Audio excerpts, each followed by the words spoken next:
Hi everyone, welcome to our full moon ritual. Now it's a super moon this week, so it's the moon has extra special powers to it. Now we do have a full moon approximately every 29 and a half days, so basically every month you have a new opportunity to harness the energies and frequencies of that moon. Now it's the perfect time to harness the energies of the moon, to be in sync with your environment. Work with those natural forces and the elements of your environment to help assist and clarify the things that you wish to achieve in life. Define the things that you want to manifest on every level. It's a good time to enhance your personal power spiritually and psychologically for change, and transformational change is always enhanced by the full moon. We're well aware of the gravitational pull that the moon has on the Earth's on the sea and us in general. It affects many of us in our emotions. It stirs the emotions, and you often hear people talking about going crazy on the full moon, and that's why it's stirring up the emotions within people. But that gravitational pull, it also accentuates the things that you focus on. So, it's always important to focus on those positive aspects of life. It's also a time of nourishment. The moon is nourishing those energies. It enhances your creativity, so it's a really good time to be looking at those creative aspects of yourself and putting some of those creative skills into play. It also enhances your intuition and brings through greater downloads and breakthroughs intuitively. So it's a good time to have your energy cleansed and cleared in preparation for those downloads, because it does heighten your psychic abilities within this time. Now, so it's important that you do have your aura and your own energies cleansed and purified when you're doing rituals, especially on this full moon in particular. So it's also in the full moon, it's a time to reflect on all those things that you want to have amplified in your life, the things that you've let go. Good time to journal and jot down the skills and resources that you've got that you can draw upon to help you through this next phase. Take note of what traits you wish to embody. Might be calmness, compassion, whatever it is. There's a huge list, but just jot those things down so you've got them there to help you focus.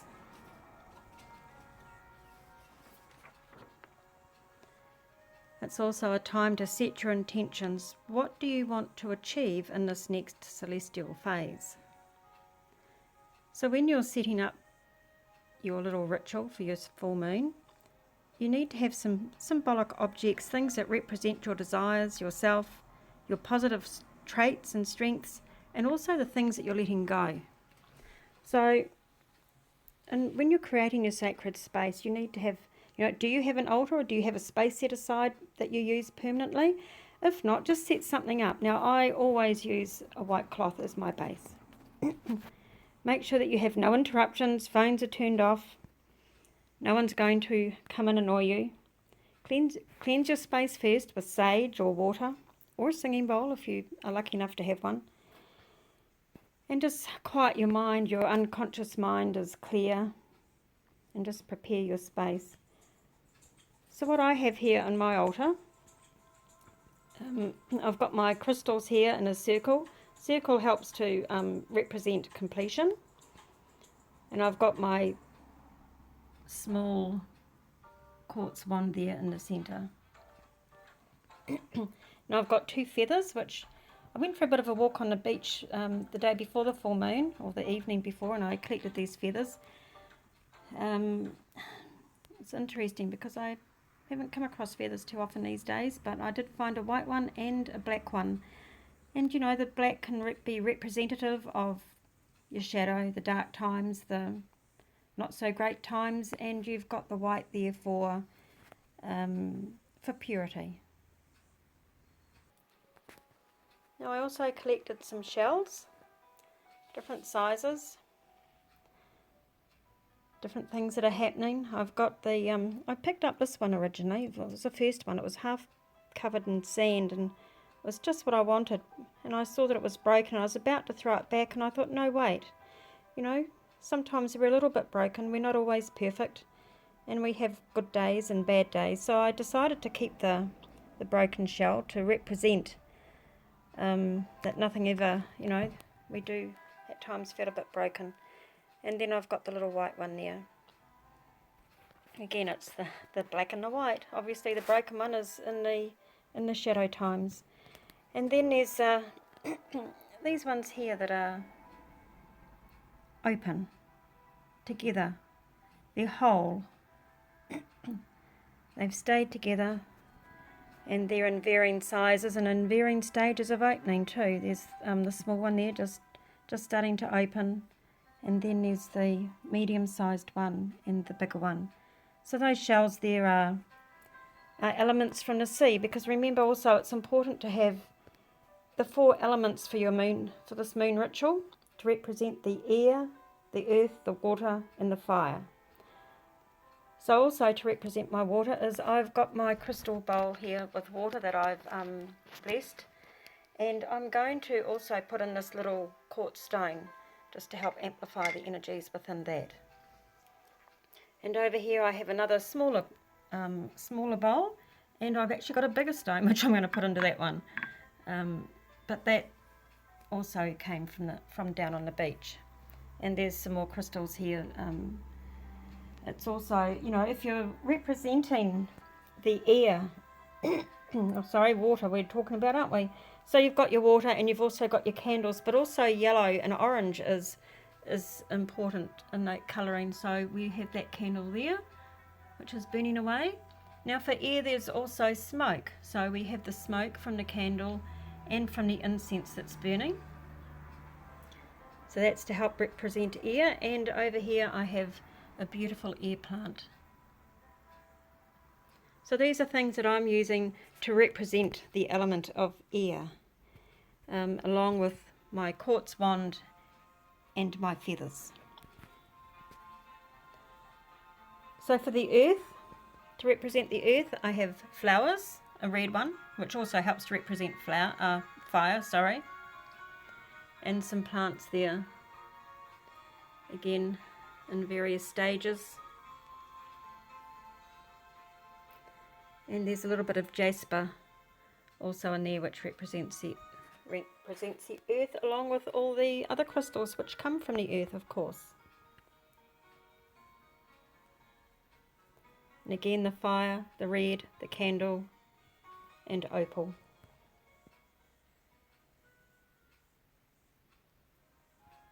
And I collected these from the beach as well. Now, it's important to note that this maiden hair fern here that was absolutely beautiful when I did the new moon ritual a few weeks ago. It's now starting to wither. And so I've left that on there at this stage. I've taken some off, but I'm going to take that off later on. But I've left that there because also it represents the letting go. The fern itself is letting go in relation to the frequencies of the moon. It's gone through its growth stage and it's shedding some of itself.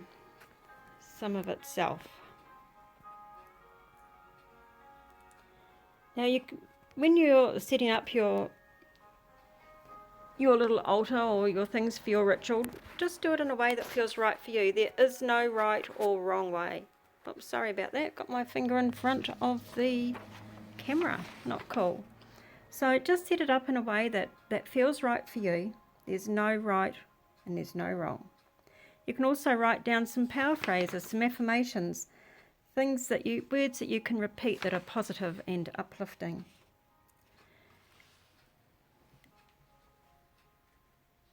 And when you close off your ritual, again I've got blue there, a blue bell, which also represents air, but you can close off your ritual with a prayer, a visualization, or you can just use a little bell to ring. And I also have here, which is my absolute favourite, oops, sorry, I'll get to it, is a little butterfly in flight, and my little wind chime, which I absolutely love. And when you've done your ritual, you can finish off with having a drink. Water is always beautifully cleansing.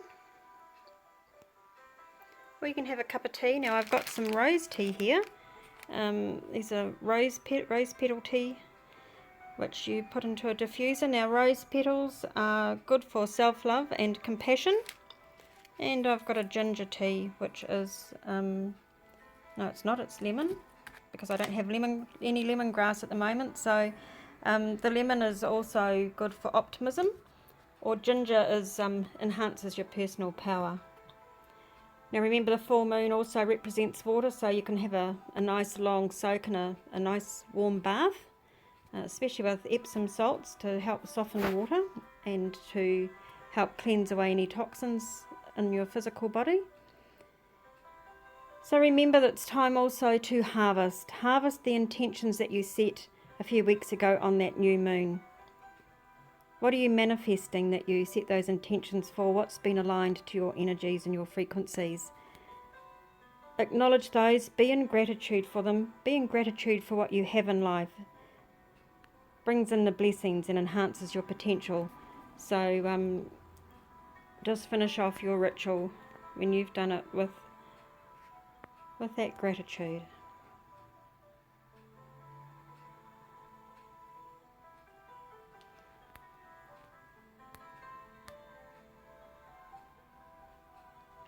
So go with love and light. Take the time to focus and do your full moon ritual. And enjoy. Blessings, angel blessings to you all. So my drink for this time, my cup of tea that I'm having at the end of my ritual, is lemon ginger. It's a mixture of lemon and ginger tea to enhance optimism and personal power. Now if you're going to have something to eat, I'm just having a little cacao bliss ball there. Generally I'd have a piece of fruit or something like that, just something light, just to help raise those vibrations by having lighter foods.